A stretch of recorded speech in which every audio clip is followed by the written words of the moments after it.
Hey y'all, it's Nikki. Today I'm back with the Mid-Year Book Freakout tag, and I've seen a lot of people posting this throughout the month of June, but I really wanted to get to the end of June. I wanted to make sure that I had the full picture of everything I've read from January to June before I really sat down to do this, but I really wanted to take a look at everything I've read so far this year and really get a good picture of where I've been, where I'm going, and what I'm still excited for. So here is the freak out. So let's get into it. Question number 1, best book I've read in 2020. I have to say this one is Beach Read by Emily Henry. I was just so blown away by this book. I was expecting this light, beachy read, and what I got was a lot deeper and darker and just a lot more depth than I was anticipating going into this book. I definitely could not put it down once I picked it up. The characters were just amazing. It really is just like their situations and how those things are pulling them in different directions. So I felt like I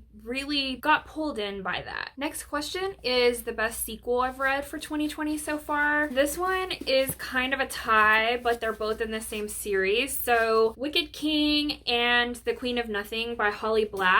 So I am, believe it or not, just now reading this series in the year of our Lord 2020, mostly because I never really read YA up until the last couple of years. This I really feel like has really hit the spot for me. Of course, I'm a huge romance fan. The romance in this series was definitely an enemies to lovers, kind of that power play between the feeble woman and the fae prince that has all these powers that she's kind of helpless against. And so just seeing that female come up and find ways to regain her own power and her own control in her own ways, I've just really appreciated that in this series overall. And it's just one that's really kind of stuck with me. I think I read these kind of early on in the year, and so the fact that I'm still thinking about this series and how much I really liked it, like I can see myself going back and rereading this series just to kind of get an idea of what things did I miss here and there, or what things were breadcrumbs that I didn't realize were breadcrumbs along the way. So yeah, definitely my favorite sequels for 2020 so far. The next question is, what are new releases for 2020 that I haven't read yet that I would like to read? So of course, it's going to be hard to pick just one book for this question, so I actually have 3. The first one is Take a Hint, Dani Brown. And this one, I just actually read Get a Life, Chloe Brown earlier this month, and I really enjoyed it. It was such a fun, lighthearted read that really surprised me, and so I'm really excited to get into Take a Hint, Dani Brown. Really enjoying Talia Hibbert's writing style. I really like the characters, the diverse interracial relationships, and the different kind of quirkiness of each of the characters in the series. So those have been really exciting to read. Next is Sex and Vanity by Kevin Kwan. This one I'm looking forward to because I really enjoyed reading Crazy Rich Asians, and of course the movie was good too, but the books were better as always, right? But this one I feel like is gonna be kind of that beach read that everyone is going to just really dive into this summer and just love the hell out of. I've heard so far in early reviews that it has that same feeling as Crazy Rich Asians, so that's just something that I'm really looking forward to reading. And the third one I've talked about I think twice now on my channel, but is One to Watch. So this one hasn't officially came out yet. I don't think as of today the release date hasn't happened yet, but since I just got it this month on Book of the Month, I'm gonna count it for ones that are already out that I haven't read yet that I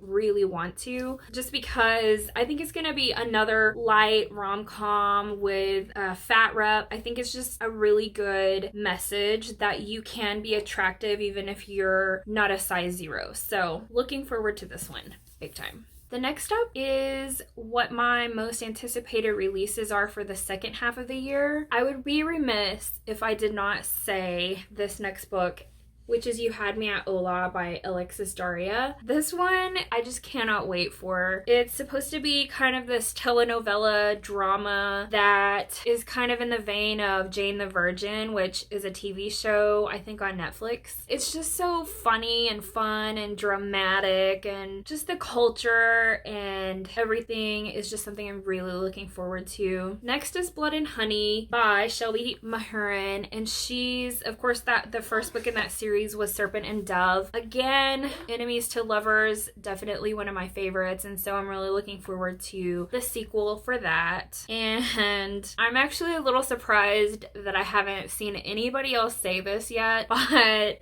Midnight Sun by Stephanie Meyer. Of course, I'm looking forward to this. I was a huge Twihard back in the day when the books were just first coming out, and well, really when the movies were coming out, because I didn't read the books until the movies came out, or definitely the first movie came out. I did read the, I guess, unedited, like unofficial version that Stephanie Meyer had posted on her website, so I feel like I've read most of this book already, but I am still looking forward to seeing like maybe how things have changed, or maybe how Stephanie Meyer has grown in her writing since that time, and like what changes may have been made since then. So I don't expect the story itself to change. I'm just wondering if maybe some extra like behind the scenes type from Edward's perspective things are happening. It'll just be interesting to see how that's gonna go. Next is Biggest Disappointments.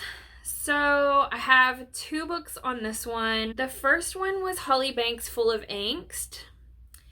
I was really looking forward to this book. I just thought it was going to be like a really fun, quirky, funny women's fiction. It really just ended up being annoying. The characters were annoying. The side characters were annoying. Great on your freaking nerves annoying that I just could not get past. Like, I did not finish it. I have no desire to ever go back and finish this book, and I have no desire to read the second one, and that's just really disappointing.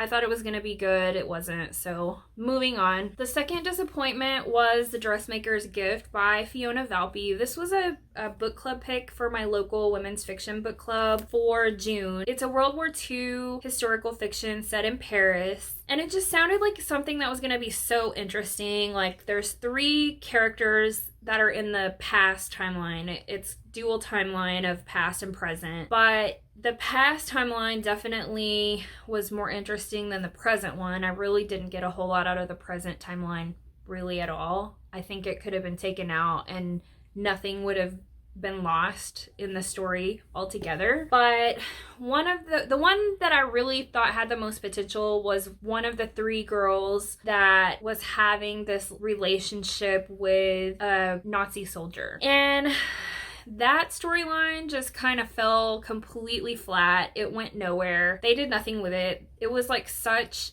a lost potential. The best I can say about this book was it was just really generic. If you've read any other World War II historical fiction, especially set in Paris, you're not missing anything in this book. I mean, it was just, there was nothing really beyond historical stuff going on. I don't know what else to say about that, so moving on. So the next question is the biggest surprise for 2020. So I have 2 books, and they're both, here's the surprise for me, I think. They're both sci-fi. So sci-fi is not really one of my genres, and I'm finding that I'm really kind of liking it. So the first book was The AI Who Loved Me by Alyssa Cole. So I actually listened to the audiobook on this one, and it was so good. First of all, it was like full cast. There were like sound effects. So the audiobook, they really like went out of their way to make it kind of a real dramatic production. I really enjoyed that. But above all, like the story itself was really good. Definitely a big twist that I did not see coming, that I think was really interesting, and I think I would really like to see a sequel or more books kind of in the same world that would carry on the story or kind of have the same flavor that I think I would really like to carry on with a series for that one. The next one is, and I don't think anybody's gonna really be surprised that I really love this book, but is Skyward by Brandon Sanderson.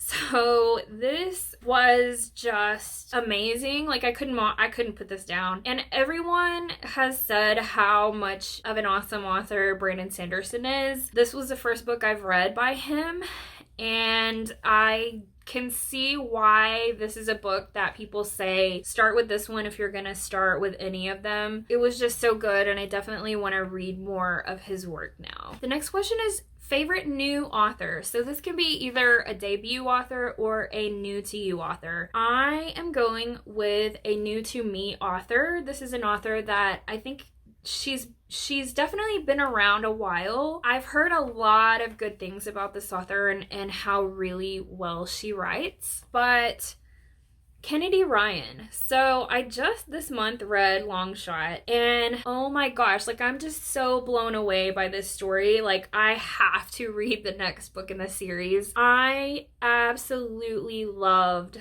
this book. It was so dark. It was so like, okay, let me just say trigger warning for rape, trigger warning for domestic violence. But if you feel like you can read that without being bothered, I'm gonna tell you right now, like I have a thick skin, okay? Like I'm a social worker in my day job, and I see all kinds of bad shit like all day, every day. And so just not a whole lot really affects me anymore because I've just been so desensitized by seeing really bad things all the time. But even I found it difficult and uncomfortable to get through some of the scenes of this book. So it was so good though. Like it was written so well.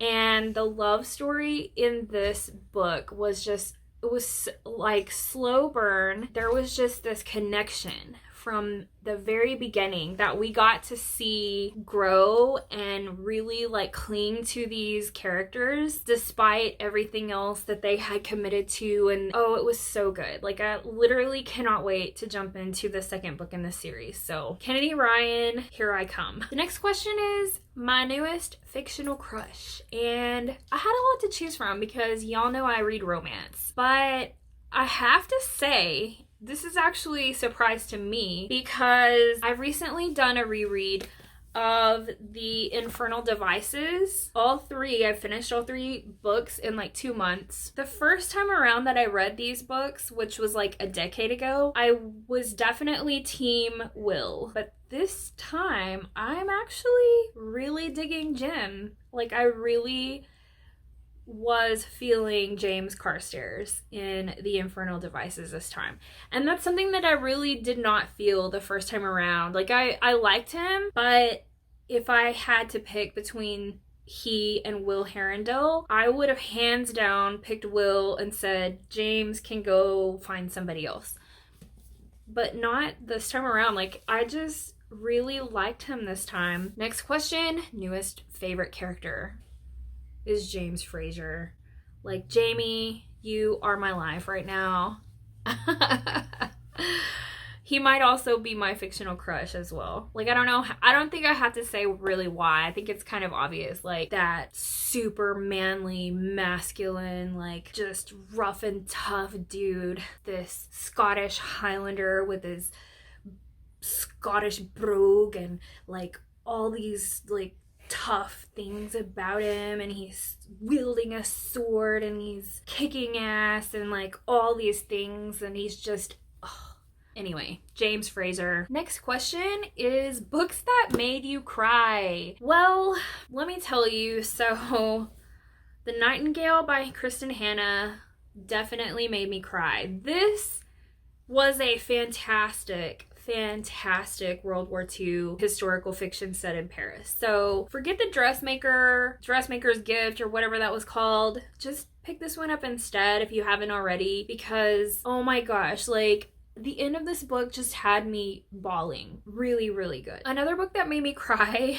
that I've read this year was The Girl with the Louding Voice by Abby Dare, and oh my gosh, y'all, this book was so good. So I love the cultural aspect of this book. So we have basically a 14-year-old girl, I think 14, who is basically married off by her father for money after her mother dies, because her mother was kind of the breadwinner of their family, even though they have this patriarchal culture where women are kind of like subhuman. Even though the dad had promised her mother on her deathbed that she would not make Aduni get married, that the father would not make her get married, he didn't take long to go back on his word, and he marries her off to this guy who already has like 2 other wives. Following this girl's story was so, I mean, on one hand it was sad and it was oppressive, but on the other hand, it was so optimistic and inspirational. There was just like this attitude of like,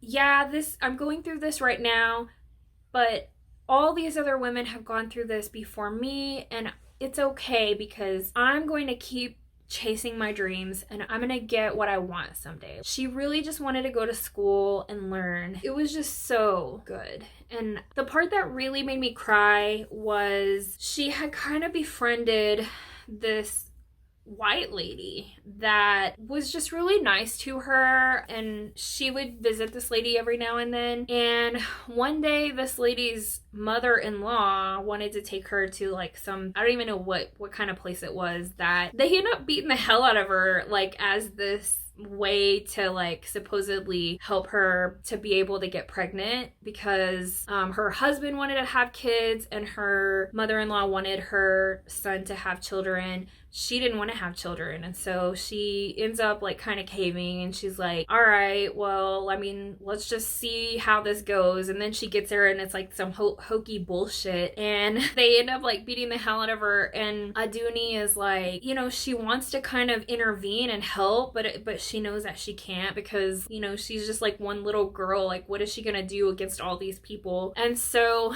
after that, Aduni is telling her, you know, I'm so sorry, like, I feel so bad that you had to endure that. And I'm gonna get emotional just talking about it right now. But this lady's like, don't you dare apologize to me. You have to live that every single day. Don't you ever apologize to me for having to go through that for 5 freaking minutes. Oh, it was so good. It was so good.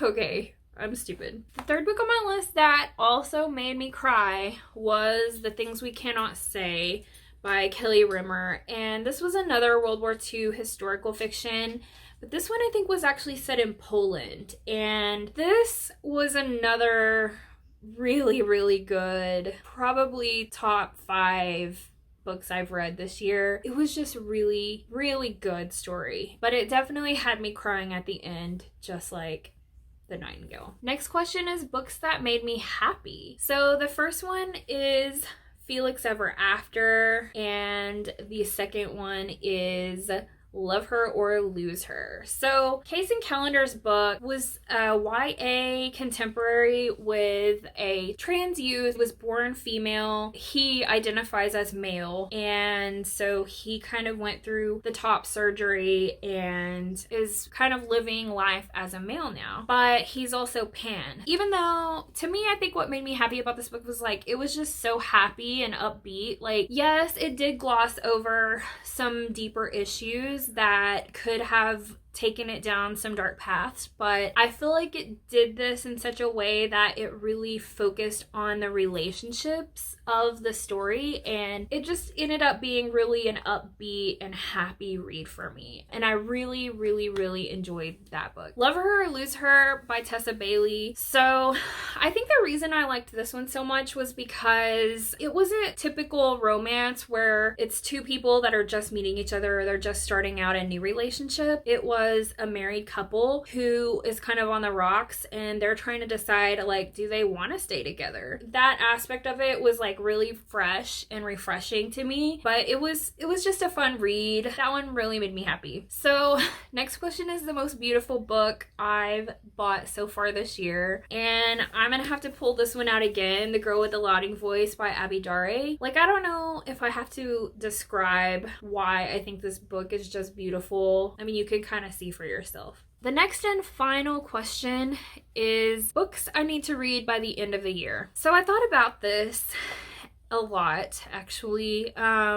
I mean, there's the only books that I really feel like an obligation to read right now are the books that I have on NetGalley. So I have quite a few. My NetGalley score right now is like only at 36%. So I'm really bad about getting books on NetGalley that I wait a really long time to actually read and review. And mostly that's because I am really busy and I tend to read mostly from audiobooks. But so it's like really hard for me to sit down and read a whole lot of ebooks or physical copies. But I think the books that I really want to put a focused effort on this year more than I have in the past are the NetGalley books that I need to leave reviews for. So some of those include Bad News Travels by James Swain, Thicker Than Blood by Mike Omer, which is book 3 in a series that I have read books 1 and 2 on, and I really, really, really like that series. So it's about a forensic psychologist who's an FBI profiler, and so kind of this female badass in crime fiction. So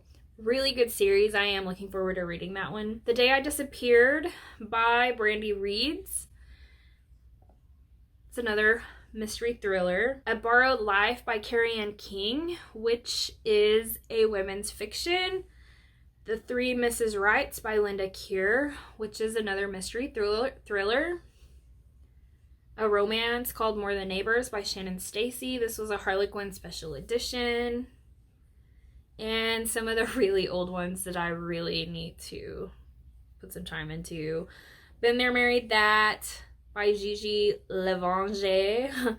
The Dating Charade by Melissa Ferguson. The Seduction Expert by Saya Lopez Ortega. And Wasted by Randy Susan Myers. And believe it or not, those aren't even the only books that I've borrowed that I haven't reviewed yet. There's like 5 like Christmas books that I got that I didn't actually read to review them. So I don't know if I will end up reviewing them. I mean, I know they're all going to be really good. I mean, they're like Brenda Novak, Susan Mallory, like they're all really good authors that consistently put out really good books. I just don't know if I will have time. I have so many to read and so many that I want to read. Although I love holiday books in general. So I don't know. We'll see how my score is once I get these other ones read and reviewed, right? So while I have my little tablet up here, I will point out that I am doing a giveaway right now on my blog. Basically, I'm giving away my paperback copies of A Court of Thorns and Roses by Sarah J. Maas. So I'm talking about all 4 books that are out in that series right now. So A Court of Thorns and Roses, A Court of Mist and Fury, A Court of Wings and Ruin, and A Court of Frost and Starlight. So if you're interested in entering to win that one, like all you have to do to enter is like follow me on Instagram, Twitter, Facebook, etc. And you're entered to win like multiple times. So I hope you guys have enjoyed this video. If you want to see more of my videos, then definitely subscribe. One more thing I thought I would mention before I go though is that I do have a new publication on Medium, if you guys are on that platform, where I will be doing a bookish 2020 reading challenge for the remaining second half of 2020, where I have some different reading prompts that you can kind of follow along with and check off as you read them. But it's kind of one of those things that kind of get you out of your box and out of your comfort zone and getting you reading things that you may not normally read. So some of the things on the list are a modern classic, a Pulitzer Prize winner, a psychological thriller, a translated book, a popular book club pick. And so there's 26 different prompts on here that you can follow along with. And if you're interested in writing in this publication, please just let me know and I can make you a writer in that series. And if you want more information or if you want to follow along, let's read some books together, right? So that's all for now, and I will see you guys soon. I hope you guys have a wonderful weekend. Please let me know what books you guys are reading right now, what have been your favorites, what have been your most disappointing books for the year, and what are you guys looking forward to reading for the rest of the year. Talk to you guys soon. Bye-bye.